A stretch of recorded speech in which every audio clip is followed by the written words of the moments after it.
let's just talk about you first, so that if the audience does not know, growing up in South Africa. Yeah. And how did you end up in Canada? I guess growing up in South Africa, it was very technology oriented, and I taught myself how to program computers, mostly because I wanted to program games. And when I was about 12, I sold my first game, and whenever I'd read about technology and great innovation, it was coming from the United States. And so when I was 17, as soon as I got my Canadian passport, 3 weeks later I was in Canada. So after PayPal, that gave me a fair bit of capital, and there were three areas. When I was in college, there were three areas that I thought would most affect the future of humanity.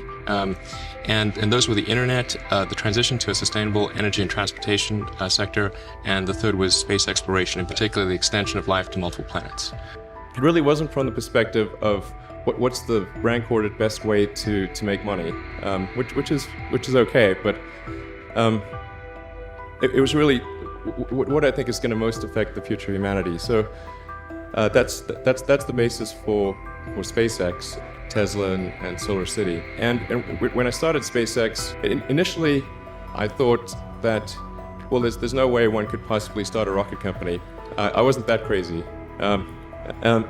So I actually went to Russia 3 times to look at buying a refurbished ICBM.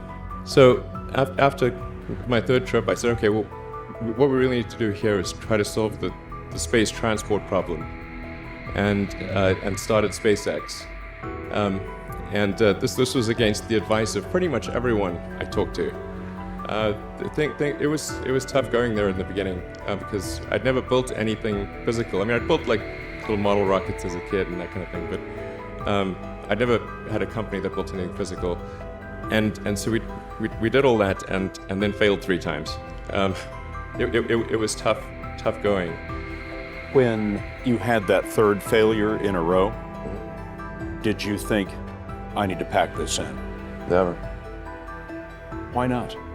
I don't ever give up. The first launch, I was picking up bits of rocket near the launch site. It was a bit sad. But we learned with each successive flight, and were able to, eventually with the 4th flight in 2008, reach orbit. And that was also with the last bit of money that we had. If that 4th launch hadn't worked, that would have been it. We would have not had the resources to mount a 5th. You couldn't have gone out at that point. Yes, death would have been, I think, inevitable because we did not have the resources to mount a 5th launch.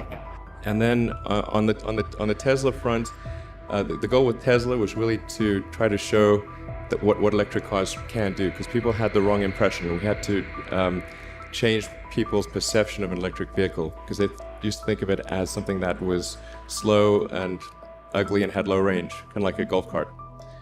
So that's why we created the Tesla Roadster, to show that you can be fast, attractive, and long range.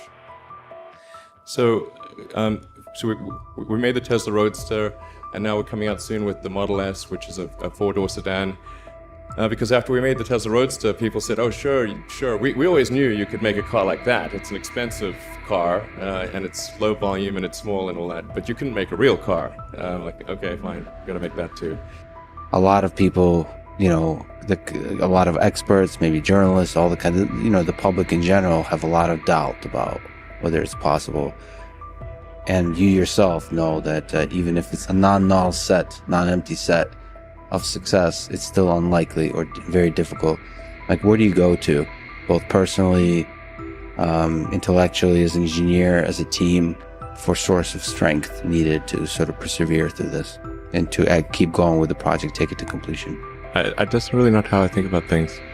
I mean, for me, it's simply this is something that is important to get done, and we should just keep doing it, or die trying. And I don't need a source of strength. So quitting is not even like... It's not in my nature. Okay. And I don't care about optimism or pessimism. Fuck that, we're going to get it done.